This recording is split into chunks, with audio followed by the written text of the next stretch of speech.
ಪರವಾಗಿಸಿ ನೂರಾರು ಮನೆಗೋಗಿ ಶುಭಕಾರಕ್ಕೆ ಕೂಗಿ ಕರೆದಾಗಲೇ ಮದುವೆಯೇ.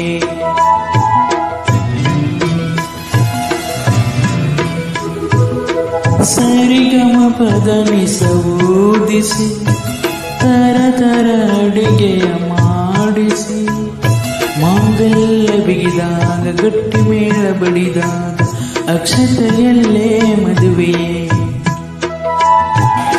ನಿಜವಾಗಿ ನನಗೇನು ತೋಚದೆ ಹೇಳಮ್ಮ ನೀನೆಂದು ಕೇಳಿದೆ.